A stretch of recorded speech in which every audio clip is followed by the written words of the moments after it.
history of the Fourth Republic as one of the key political figures when it comes to being controversial, making facts as he knows it to be, and as he's described out there, as somebody who says what he believes to be true. We have Ken Agyapong. He currently is a member of parliament for Assin Central, but now wants to become the presidential candidate of the ruling party, the MPP. Good morning. Thank you for joining us. Good morning. You're welcome. Yeah. You're known to be a very controversial figure. I remember the first time I really noticed you was when you did an interview with Time with David Ampofo. You remember those days? Yeah, very well. And that was back in 2007. I'll try and go into the archives and get a sneak peek of how young you were then. But what would you say your political trajectory has been so far? Well, it's been ups and downs. Because some of you will describe me as controversial. Some will say he's forthright. Some will say he's what? You know, all kinds of names. But it's not been easy, but I always get vindicated in the long run. So I'm okay. All right. We'll get into your main vision for which you want to run to become the presidential candidate. But let's try and clear some of the nitty-gritty, some of the controversial issues first. I do know that you're cast in the mode of Nana Addo Dankwa Akufo-Addo, the president, as somebody who is controversial, as somebody who wants to be given the authority to make sure that you stamp your authority on all issues. There is the fear that you become more like the president, talks a lot and then does little. That's an interesting question. I'm surprised you coming up with an issue like this. At least what I've done in this country will tell you that I just don't talk. I believe in whatever I say, and whatever I do, I have examples to give you. I'm completely different from anybody, and I'm not going to compare myself to anybody. It's Ken Agyapong. What Ken Agyapong believes in or what Ken Agyapong stands for. And if you are comparing me to President Akufo-Addo, that you claim he talks and does little, at least in this country, Ghanaians are aware that Ken Agyapong, whatever he says, he does it. I've created a lot of businesses in this country.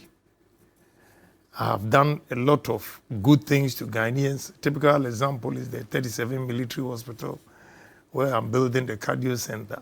Some doubting Thomases have said that, oh, it's not possible. How can a Ghanaian commit $6 million to do a project like this? I like such challenges. So today, the question you put before me, it rather motivates me to do more, to prove you wrong. So I'm different. You're different. We're also and I always turn my negatives to be positive. Well, we'll talk about some of your negatives too. What we know, and then also what the ordinary Ghanaian seem to think of you. Right. Now, I want to play an insert for you. Go ahead. And it's on Ahmed Swale. Go ahead. You know definitely I'll ask you that question. Right? I don't have a problem with Harry, that. get me that insert. I am very dangerous. What in Madina here? We share maybe a panasu or buy a premises. I be a mistake. Me, Mumuno, near baby Amitia. You go a bad. Sa Ahmed, no. Mun show more pictures in the area. Somebody picture and children. When you are almost what in Madina. Yes. Ayini, boy, no, Ahmed, no. When a friend Ahmed. The picture back, I'm fan to soon and yakes. God, good. The picture back, what in Madina here? What bad premises of a Muno? So as you can see, rolling on the screen. This is a boy. Or a bad boy. Your exposure of this gentleman to the Ghanaian public killed him. That's the accusation. See, with all due respect to you journalists in this country, about 80%, 90%, you are the people going to destroy this country. How so? Yeah, because you misconstrue people's ideas. Whatever the person puts out there, the import of what the person puts out there, you never even analyze it. You only take just a second of a statement made out of the whole statement, let's say 8 minutes. You take about 30 seconds. What were you trying to describe in that video? Yeah. And I still maintain it because I will not come here today and tell you that I want to be president and therefore what is the truth? I'll say is not the truth. It is. He's a bad guy, or he was. And let me tell you, if you don't have the evidence, Anas used him. How did he use him? Good. All those people that Anas destroyed with his videos and everything, Anas never showed his face, except this guy. This guy was bold to set everybody up. I have a lot of videos. Gentlemen, if you have time and you come to my house, I'll show you all the videos. There's not, with the exception of the Ivorian videos that I have that you see Anas's face after the interview with the Ivorian ministers that he was entrapping. All the entrapment, it was Ameswali who was sitting down with some fake Arabs who were saying that they were from the family of Sheikh Atani. So until a video comes out, you will never know that is Anas. But you know that... Ken Agyapong, this is called undercover reporting. And undercover reporting, sometimes there are simulations that are undertaken to make sure you test the character of the person. To get the best out of the person, try to make a conclusion in a story. It's not wrong. But you say undercover. It has given you the image that you don't love journalists. I don't care You about discriminate against journalists, even though you employ some. I employ people like you.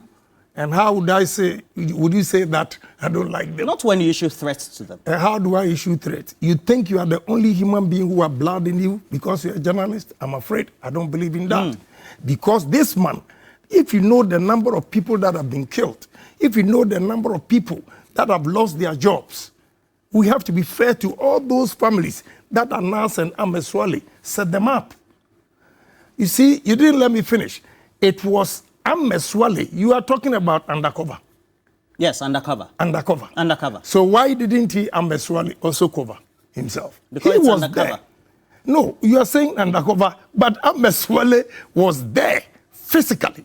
Call Kwesi Nyantechi, he will tell you. Call Edubuahin, he will tell you. Call these ministers. So why did you expose a gentleman to the Ghanaian public? Ultimately, the accusation is that it got him killed. How did he get him killed? His own deeds killed him, not me. All right. What I said was that the first video I showed, you see, why I have a problem with some journalists and you think I don't have it. There are a series of videos. You've taken only this one. The first one, when I mentioned Ameswali, my workers came to me, oh, Honorable, you don't know this guy. This guy has been here for school fees. You gave him 1,500 cedis to go and pay his school fees. And I said, I don't know him. So they said, oh, he has been coming here all the time. So the first video, then I said, this guy is a bad guy. If he comes here, beat him up. Because he's going to set me up. He's going to set Ken City up. And my toil. You said it on live TV. Yes. You brought the gentleman's life in danger. How did he as a result of that? What about Kwesi Nyantechi's life? He was shot. What about Kwesi Nyantechi? His own deeds. His own deeds. So that's your conclusion? His own deeds caused his death, not me. You also had defamatory actions undertaken in the U.S. court in Virginia, if I'm right, against Kevin Taylor. You know Kevin Taylor very well. Yes. Yeah. And the judgment did say it is undisputed that Agyapong is a public figure and Taylor's sentiments were made regarding matters of public concern. Right. It does indicate that if you plead the Fifth Amendment in the United States of America, you're a public figure, you should not be afraid of scrutiny. Why is it that when Ghanaian journalists are probing, asking questions that lead to scrutiny and governance, you seem to have a problem with it? How do I have a problem if you are coming out with sensible questions and the truth? I have a problem with sensationalization. And who was doing that, Kevin Taylor? That will cause the death of some people. You see, of late, the way bloggers and other media people are going about issues, if we don't take time, it will burn this country. So you are here mentioning Kevin Taylor. You think what Kevin Taylor is doing to the country and Ghana, because he's a journalist, nobody has to say it if he's wrong? Is that what you are saying, my brother? I'm talking about the defamatory actions you issued against him in the Virginia court. Yeah, and they are saying that once I'm a public figure, he can say whatever he wants to say. Case closed. It doesn't mean anything. That's what they said. Whatever he said against me, the court says I'm a public figure. So if you're a public figure, they can say anything. That is all. That is the judgment. So I don't know. I find it quite funny. And since then, you've been on the campaign trail. Right. And subsequently, you seem to be throwing jabs at a number of your opponents who are key leading figures, including the vice president as well as Alan Tremantin, who was trade minister, etc. I'll play you an insert, perhaps maybe you might not recall. Right. Please, give me that. It is only Ghana and I would the economy in IMF also your strategies. MPP for woman clean campaign wombanyasem because media woka may reply. Obi also your strategies. Also your strategies. Embra you taking over power. Not dollar 4 cities. And then dollar 12 cities. We are strategies. Excuse me, strategies. More strategies.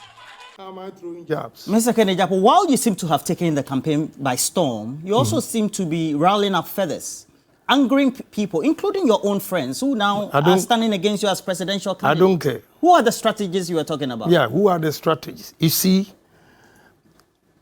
in this country, unfortunately, journalists especially, most of you consume information without digesting. At least you should have given me benefit of the doubt and say that, why did this man talk like that? Is he a madman? Then you begin to probe into it. I specifically said, must say, more strategies. It means something has happened. But you never bother to check what has happened. That is the problem. You see, when I come out like this, then you say I don't like journalists. Because you were throwing jabs at your own government and key individuals who were managing part of the economy. They are also throwing jabs. They are throwing jabs. Did you listen to what I said? Did you further investigate? That is the problem. If somebody goes there to say that we don't want a candidate who will come and tell you, I have built this for 37 military hospital. I have bought vehicles for MPP. We want a strategist. And you see, if you had probed into it, you would have known that I was not even referring to vice president. I was referring to John Kuma. I didn't say that you were referring to a vice president. Yeah, I have not said that. Here. You said some of the candidates. Is John Kuma a candidate? I'm saying some of the candidates, you're throwing jabs at them. And is John Kuma a candidate? If you had probed into it and done your work very well, you would have known that I was not referring to any candidate. But you see, that stereotype positions that some of you take will destroy this country, which I feel is not fair. That's why I'm saying that at least give Ken Agyapong benefit of the doubt and ask questions. Why did he say this? Now let's come to the subject matter of this content. Since you've been on the campaign trail, you seem to be unearthing a lot of issues and also coming to the conclusion that the government of Nana Addo Dankwa Akufo-Addo has inherited, based on the indicators, as you stated there, 4 Ghana cedis, well, it depends also where you're taking it from, 3.8 Ghana cedis to $1, seem to have taken it to where we are currently. And so it's incompetent. Is that your conclusion? That is not a conclusion. But I was drawing the attention of the minister who was on the floor of the House by 12 o'clock saying that we are not going to IMF today, we are not going to IMF tomorrow, and 2 p.m. we announced that we've gone to IMF. And this same guy goes out there to say that we don't want somebody like Ken Agyapong. That's why I responded.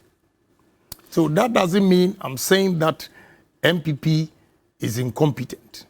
But I will admit that moving from 4 cedis to 12 cedis, you cannot shower praises on MPP. Read my lips. That's the gospel truth. Does it mean that you are coming to the conclusion anybody who should be selected to be the presidential candidate doesn't need to be an individual who has served in government?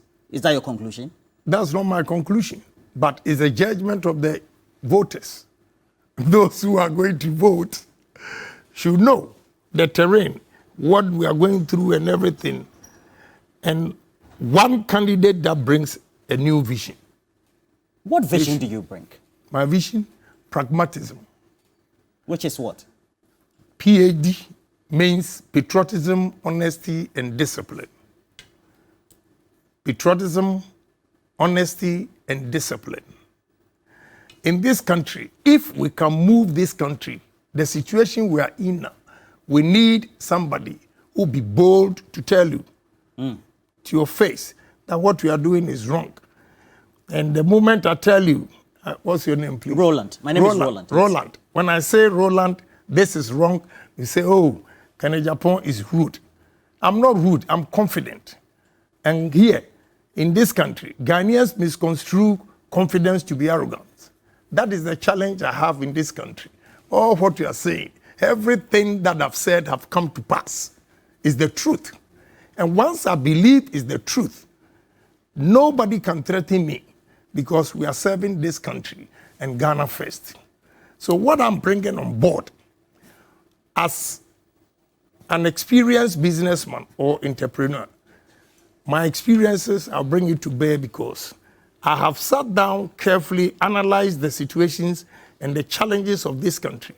And I know that there are 3 key areas that if we use that, we can change the fortunes of this country. That is patriotism, honesty, and discipline. Ghanaians, we are not patriotic when it comes to businesses especially. Even our lifestyle. You see, my brother, let me draw your attention to something. Why is it? We cannot say that Ghana, we are poor. We are not poor. Why? Because foreigners have shown us clearly that Ghana is rich. Why is it that foreign investments are doing well in this country and we Ghanaians, our businesses are not flourishing? Have we thought of that? Have we questioned ourselves? As a businessman, I have come to realize that the dishonesty in this country is killing our businesses. Indiscipline is killing our businesses. So we have to make sure we are disciplined, we are honest, and we are patriotic. But let me give you one example. Do give me. You know, I go to a place, Movenpick, the UK, the visa section. I was going to take a picture. The consular section, where they take visas, yeah. I was going to take a picture. And the photographer just told me, Honorable, we want you because look at those people there.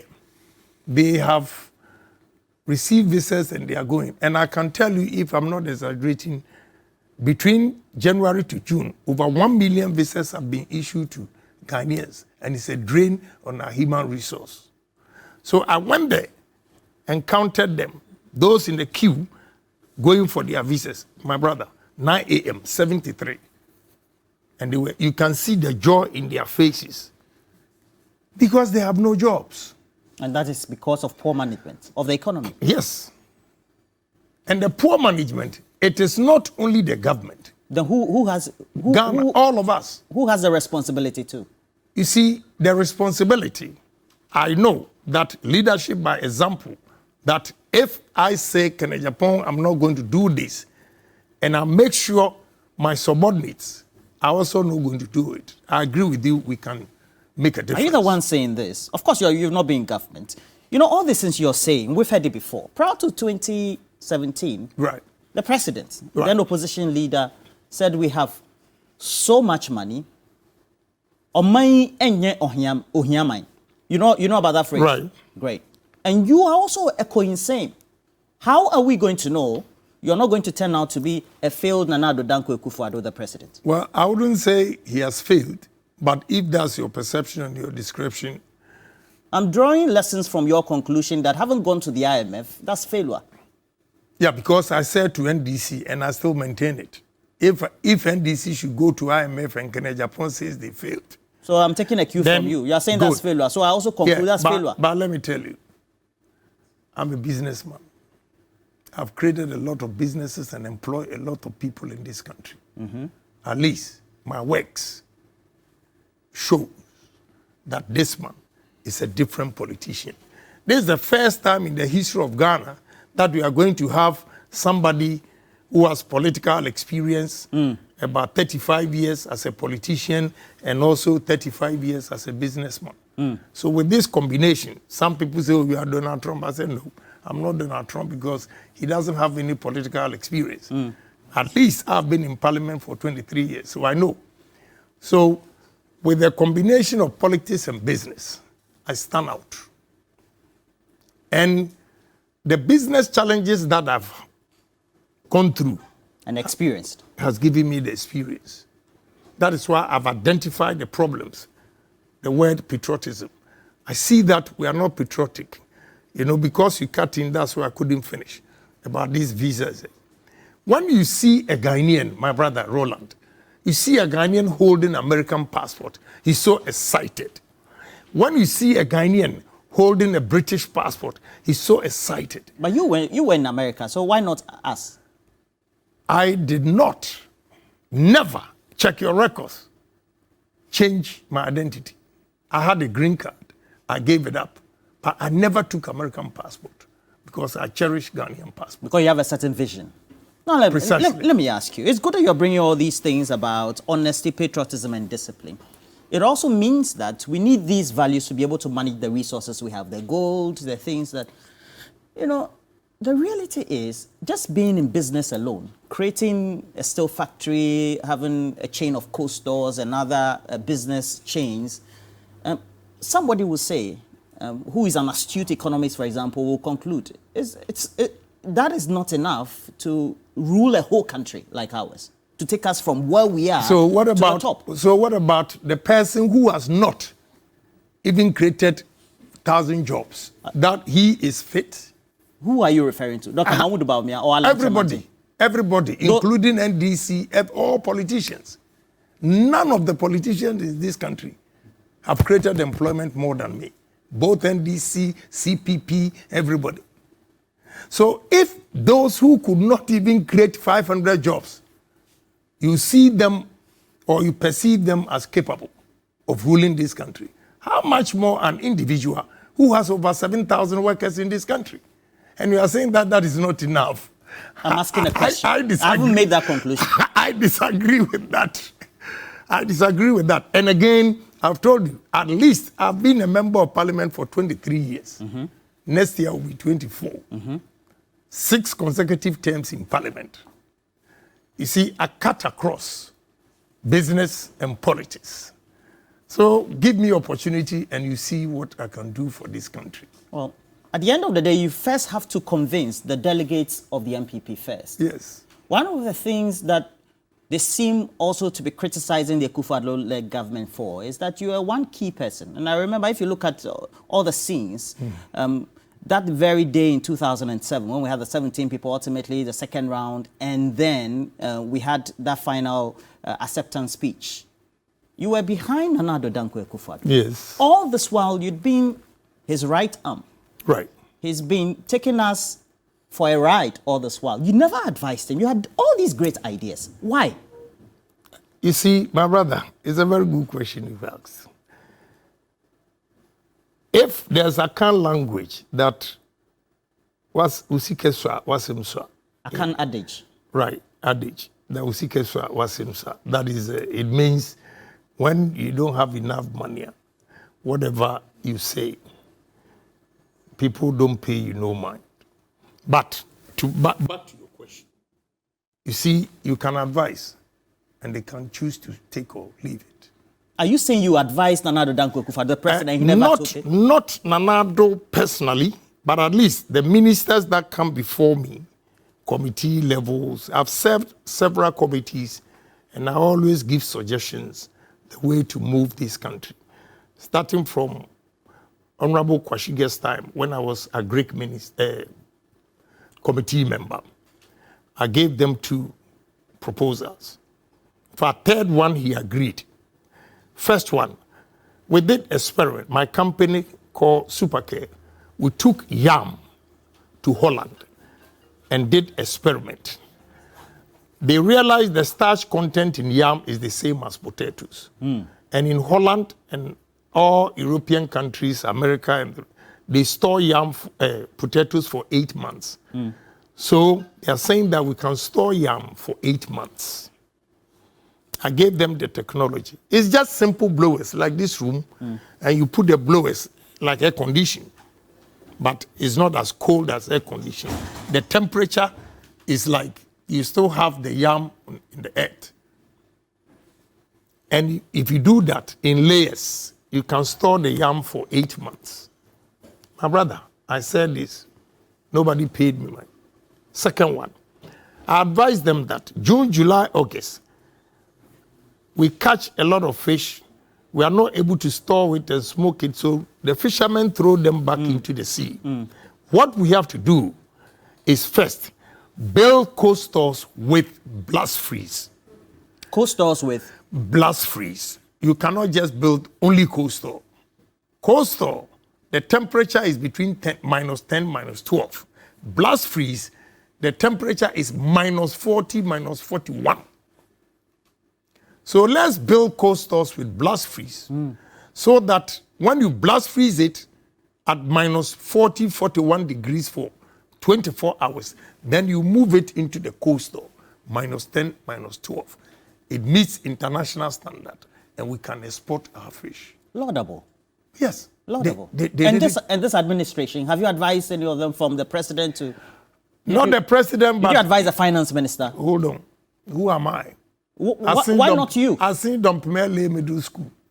That is why I want to be president this time and prove them wrong, that they are all terrorists. I see. Yes, I want to use pragmatic approach to change the fortunes of this country. We are terrorists. Mr. Ken Agyapong, let me ask you this. Yeah. When the country was disillusioned, and I'm talking about from December, because from September, October, the dollar started just spiraling out of control. You were extremely worried, and I've monitored many of your videos interacting with the delegates, that your businesses were just, you were having forex losses. That's what you said. Yes. Did you in any way take part in that action of either 95, 96, 97, 98 MPs who wanted Ken Agyapong out of office because of his incompetence? You see, I'm a senior member of parliament. When you take honorable... So you were playing senior? Hold on, not that I'm playing senior. I wanted them to justify their reasons. I am against whoever is incompetent. He has to go. But convince me. Give me reasons why you want him out. You didn't see anything from me, or you didn't hear anything from me. But behind the scenes, we also advise that this is the way we should go. I met the group and advised them that, look, this is our position. Let's go through the budget. After the budget, whatever decision you take. Because now, if they are going to IMF and we remove Ken Agyapong, why not? Hold on. If he dies, the country will move on. Hold on. This is that's your opinion, which is perfect. But my suggestion to them was that he has negotiated this IMF deal for so long. We are just at the tip of it to finish. So let him complete it. And after that, if we feel he should go, he should go. Okay. That's the advice I gave them. Now, when they went to the president, that was same advice. Are you the one who advised the president to give them that advice? I did not. When we went to president, all of us, I didn't speak. I just allowed the young ones also to vent out their anger and all those things. So I didn't say anything. But the gentleman will tell you that I had several engagements with them. I had several engagements with Ken Agyapong, to make sure there is peace for the system to go through whatever we are going through. And that's what a good leader should do. So that's my position. And that is what I did. Not that I kept quiet.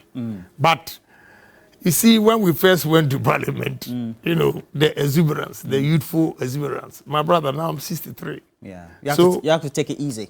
Exactly. So sometimes I allow the young ones also to do their own thing, because through that they will have experience. And a time will come that when they are doing certain things, they will stay away. You've been going round constituency by constituency. Indeed, your messages seem to be permeating the minds and the thoughts of even those who are outside your party. You've been focusing all your communication of your vision on tourism, agriculture, etc. Technology, engineering. What have you seen across the country that makes you draw the conclusion that you can take a certain region, whether it's Bono or Volta, Ek or Ashanti, and then you can use the resources there to transform Ghana? And what sort of resources and in what way would they be? Thank you very much for the question. You know, politics is destroying this country. Politics will polarize the system, which is not good for us. You know why I'm saying that? You know, going round, I've had the opportunity to go around the whole, about 13 regions. You went to 13 regions? Yes, already. For a man of 60... Yeah. 60 what? 62? 3. Hey, you're strong, man. 13 regions, thank you. And when I got to Volta region, I was shocked. What we can do in Volta region, you have no idea.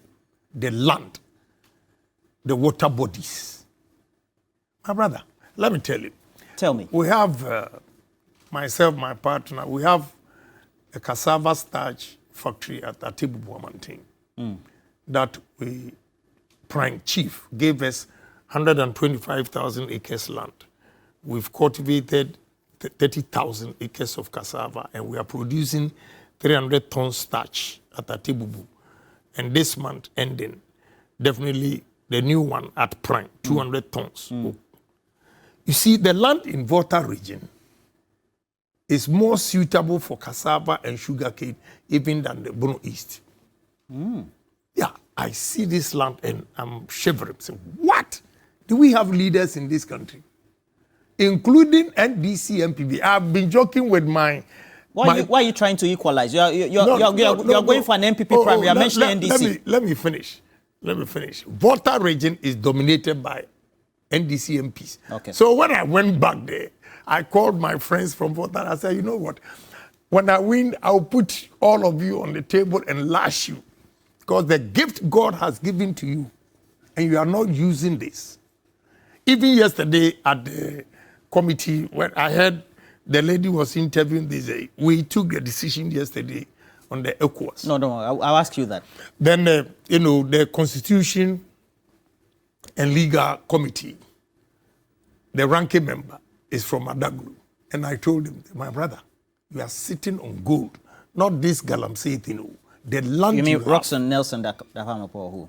Yeah. The land you have, the water bodies, if we do irrigation, 5 northern regions, Afram Plains, Accra Plains, plus Volta region, can feed the whole Africa. Yeah, I mean it. Are you sure? Yes. We heard all this from Nanado before Please, 2017. let me tell you something. You are right making mention of Nanado. Because he gave us vision and the vision hasn't materialized. That's what I'm saying. You are right, because maybe you are disappointed. The things he said, you have not seen anything. Because I also experienced something that we went to Koforidua for a meeting, and I told one minister that, look, when you cross Tema toll booth here, okay, just look on your right. The squatters using these pipes for irrigation, the vegetables. Then when we are coming from Tema Ashama, look on your right. The plains. Right. 365 days, because there's this big gutter there that they can collect water. 365 days, they are growing maize.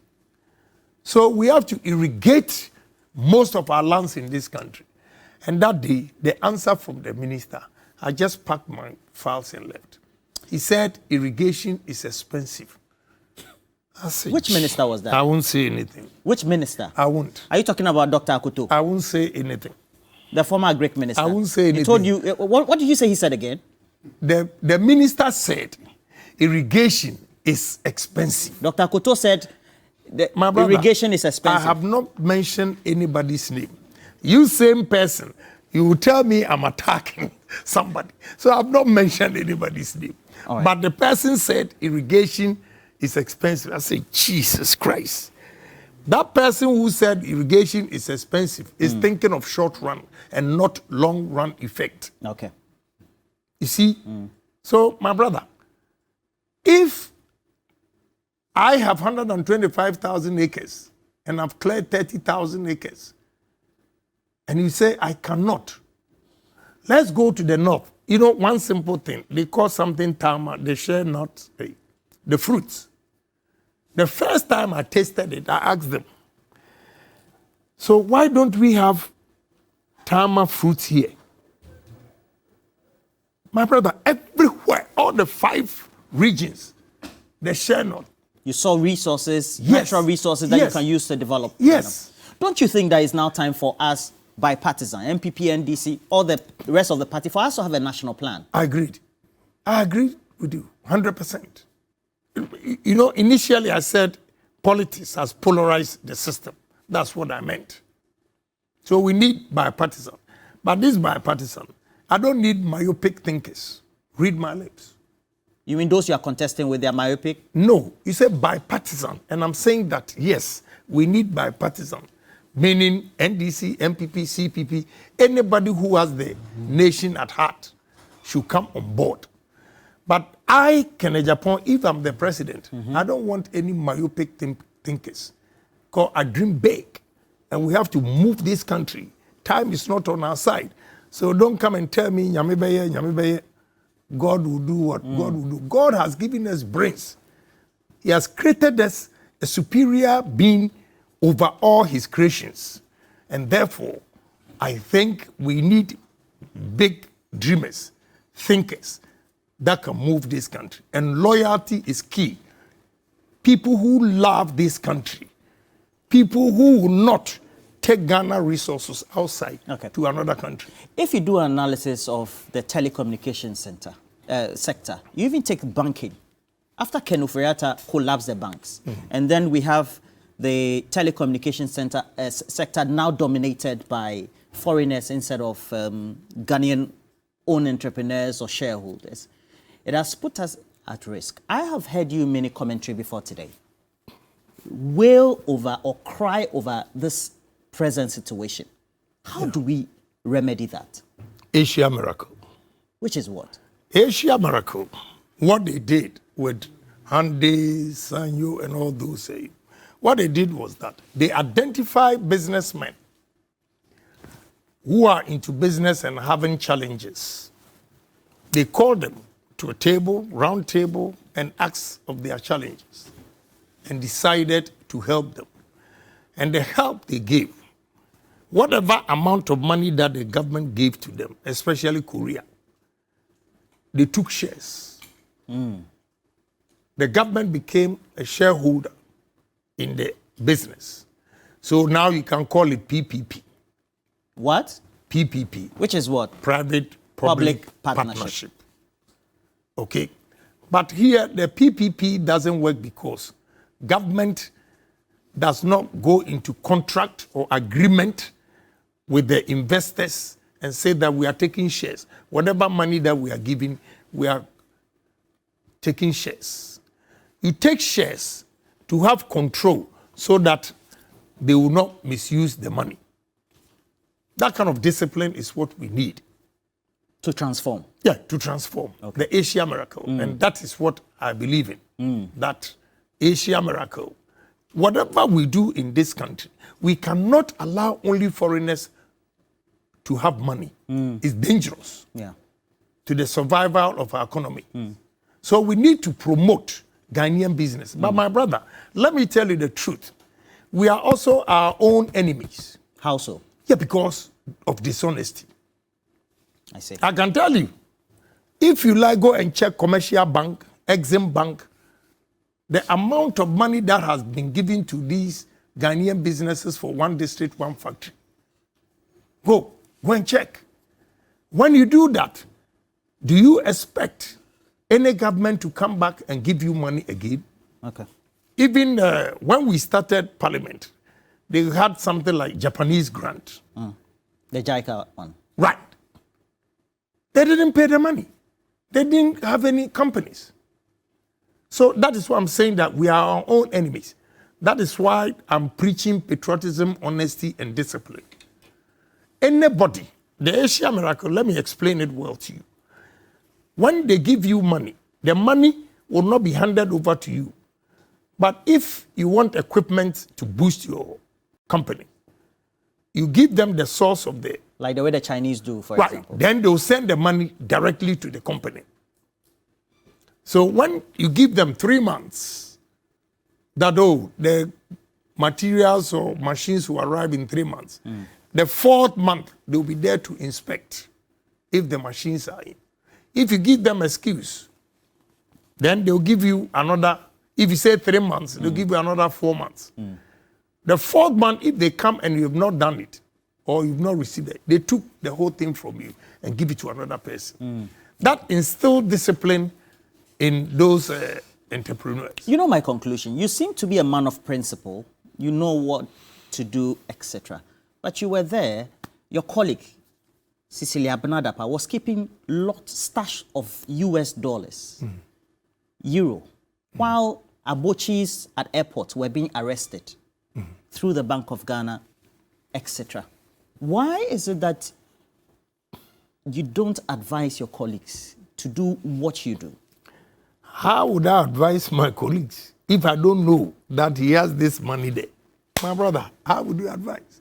They look a picture of innocence and they pretend they don't even have a dime.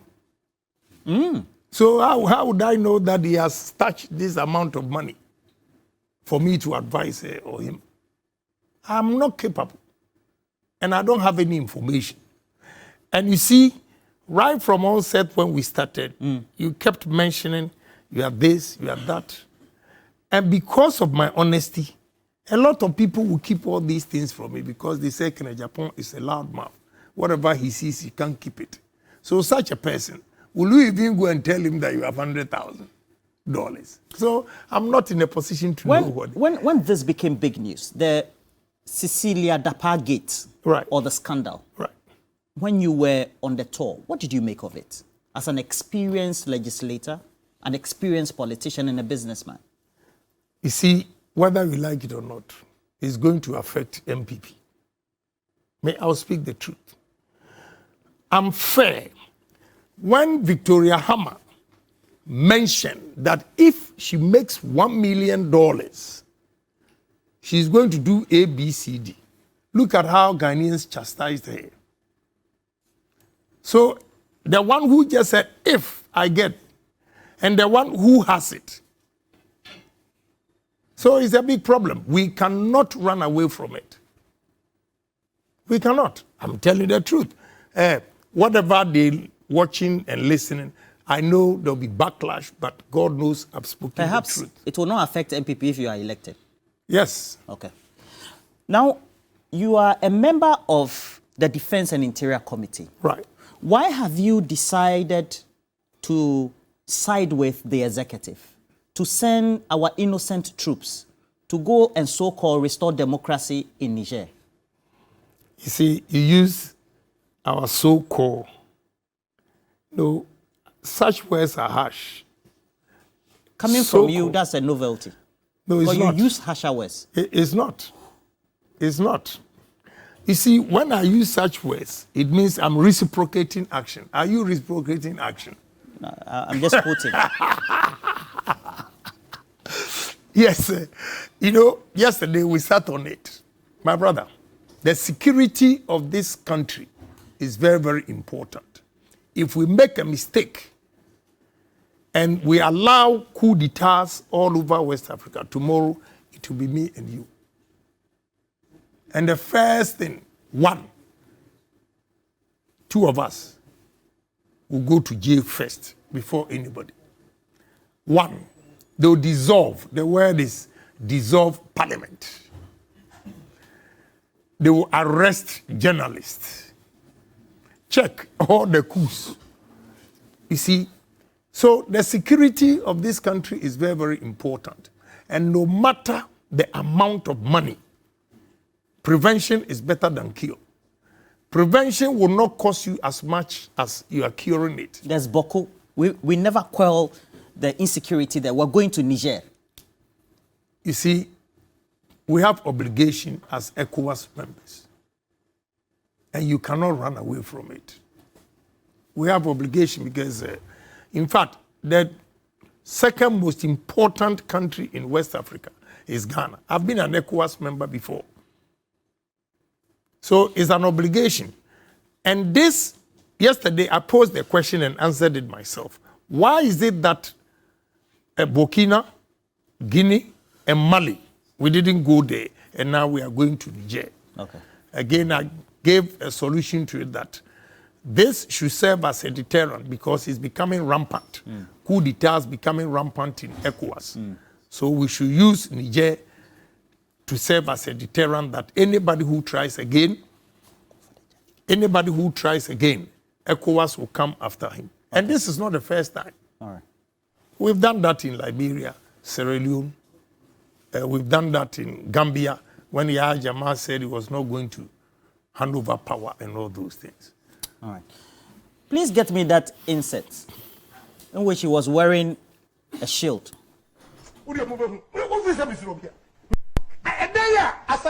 Holding for 18 years. I got confirmed granite chrono for me. What the year court. Meanwhile, on no comma, me my children. Oko producing documents come here. Now would you ever fake documents in the crowd? He has gone to court. Why am I boof? The lawyer wrote the thing on the 5th of August. And was appearance here 13th. I didn't get anything. Now on the 1st of September, Mama the injunction, you are a stupid jet. I will face you. You are a stupid jet. Who persuaded you? You are a stupid jet. Yes. 18 years that I've had the land. Wow. Mr. Ken Agyapong. Yes. I can imagine you being president, threatening the judge, and you threaten the judge, not even yet a president. Why are you threatening judges? Journalists, judges? Are everybody? you saying that if you're a judge, it means you have 100% judgment and you are right and you can do anything? Is that what you are saying? You keep saying journalists, do the right thing. Do the right thing and nobody will mention your name. Am I saying every journalist? I say some journalists. But you lump all of you together and say journalists. You see, with all due respect, judges don't have absolute control. There should be checks and balances. If you listen to the import of what I am saying, if not because I'm angry, and I know you the way you are asking questions, if you go through this dilemma, you do worse things than what you've shown to me. I've owned this land for 18 years. Let me tell you, there's a Lebanese guy called Kamoni. I was in Kumasi, this particular land. I've walled it. There was a building on it. I didn't like it and I demolished it.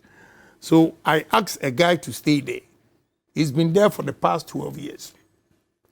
Could you believe that I was in Kumasi and the Kamoni and some soldiers, they were wearing military uniform, whatever, they went there. When they went there, the guy on the land said, no, the land doesn't belong to them. It belongs to Honorable Ken Agyapong. Let me call him. He called. And I said, let me talk to him. He refused to talk to me. So I came back. And they brought land guards there. I went there. And when the land guards saw me, said, oh no, this man is a nice man. We can't do that. They have sold the land to him for $1 million.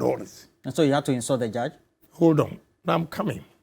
I'm giving you background.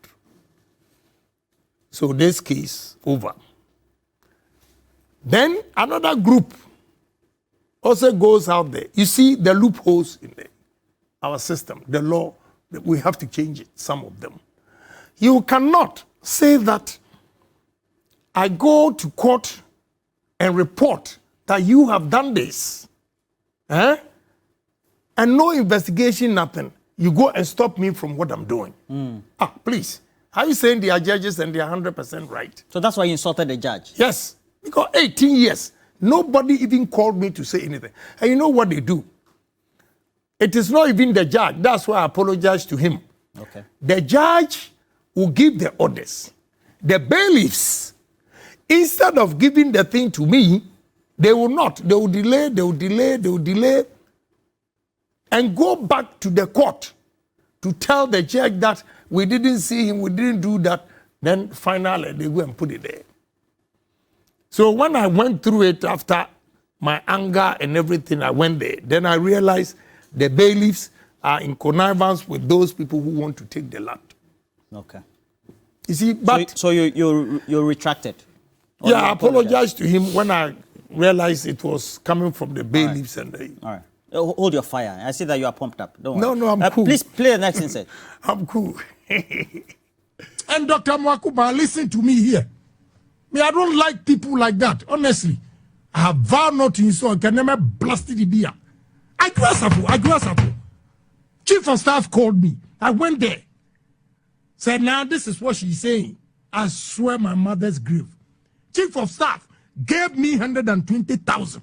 Deposited in Agyapong's Fidelity Bank account. Please, Mwakuba, what do you know? Honorable Ken Agyapong, Yeah. this money, is it USD, Ghana Cedi? We've been wondering since. Ghana cedis. You've changed the figure from USD to I Ghana didn't. Did you hear me say $120,000? I'm asking a question. No. You played it. So I want to know, did you hear? We're all watching. Okay. Did you hear me say $120,000? Mr. Ken Agyapong, we come back to the issue of you, the politically exposed persons, the leading politicians, the elite of our country, hoarding cash. You transact cash hand to hand, etc. It's not good for the country, right? For the economy. You're a businessman, you should know that. Yeah. You see, those who deal in cash, I'll be honest with you, if they are politicians and they are dealing in cash, because I've been a businessman for so long, they know I have a lot of businesses. And therefore, whatever money I have, I can take you to the bank. Those people who are keeping cash, before they became ministers or chief executives or whatever, were they able to have that amount of money? So if they take it to banks, and these banks, they leak a lot of information that, oh, this chief executive has this amount of money. Oh, this minister has this amount of money. You know, those things. So maybe they decide to keep it at home for people not to, see what they have or whatever. So I cannot speak for them, but I take my money to the bank all the time. I do bank transactions. I can give you all the names of the bank that I do transactions. You have nothing with. to hide. Nothing. If you were... But you played this Agyapong thing. You want to put it into perspective for us. We know the issue. But you didn't talk about it. No, I wanted to know the currency. Because of the way the dollar is done. I thought it was US dollar. The 120,000. But you took the US dollar and replaced it with Ghana Cedi. 120,000. Okay, so we're trying to wind up this conversation. It's also live, not only on TV3, but also 3FM 92.7. My colleague, Johnny Hughes, do you know him? Johnny Hughes, you don't know him. You showed his picture on Net 2 before. So I want to ask you why again, he's a journalist, so that's why. Who is John Hughes? Johnny, okay, that's okay. That's okay. I want to take a couple of... What was the reason? Well, I think it was one of your programs. I'm on my gold, and I'm on the stream. I'm on my gold says, this is just another Ado Dankwa Akufo-Addo in a different form. You dispute that, right? Yeah. Okay. I'm on my gold. He disputes that. Frimpong Newton says, this is not the time for who said, Ghana is in crisis and we need someone to rescue the nation, since coup is not the option. He seems to think that you are the person. If you have to rate the government of Nana Addo Dankwa Akufo-Addo, 0 to 10, what will be your rating? 6. That's failure. Well, 6 is above average. Yeah. It's not fail. You haven't failed. 6 is above average. But let me be fair to him too. Now you see... 6 over 10. Yeah. That's okay. It doesn't need explanation. That's okay. No, but let me... No explanation. No. Let's move on. No, I wanted to tell you something. My colleague, John Hughes, please put his picture. Just man, you showed him on Net 2. You remember? You don't, eh? I don't remember. Okay. I'm sure he'll forgive you. Johnny, please forgive him. Now, No, I showed his picture that he did what? it was one of your programs. It was one of your programs. Now. Okay. So, Money says I should ask you, why is it that, why have you not supplied all street lights you were supposed to supply in your contract? Which entity do you have a contract with? Ken Agyapong. You see, when you do diabolic things like this, and I put you in your right position, then you say Ken Agyapong is rude. Okay. This falsehood. Go to Yoko. I have even supplied the street lights in excess of 2,400. You know why? When the manufacturers are shipping because there can be breakages, they give you extra. And once it's in the name of Ministry of Energy, you can't take it out. So if you are fortunate and not even one gets broken. Did he do the supply, sir? Of course, yes. Okay. And they owe me. How much do they owe you? Minister, I won't tell you, but Minister of Energy owes me if I didn't do the supply. Does it mean that you make your money largely from government procurement or contracts? I have a lot of businesses. My brother, let me tell you. That's a very vague response, Mr. Ken Agyapong. Look, even rent alone in this country, I make over $800,000 rent a month. $800,000 rent a month after withholding taxes. So now that I'm not doing any contract, am I not Ken Agyapong? So please, these kind of things. You made comments before for which you were taken to the police that guns and airways, they should be, is it clubbed or beaten or killed? Explain that incident to me. Thank you. That's the treason. Let me tell you. Honorable Eslausu, Honorable Abu Jinapo, and there's one gentleman called Muhammad at Aboso Kine area there. They went to Neil Lantes Vanderpoy's constituency and they were beaten. The next day, they went to all Kantamanto Akan shops. Dominator shops. Yeah, dominator shop and looted. Then, what broke the camel's back was a gentleman today, I can mention his name because he's no more with Gokobot. He's called Solomon.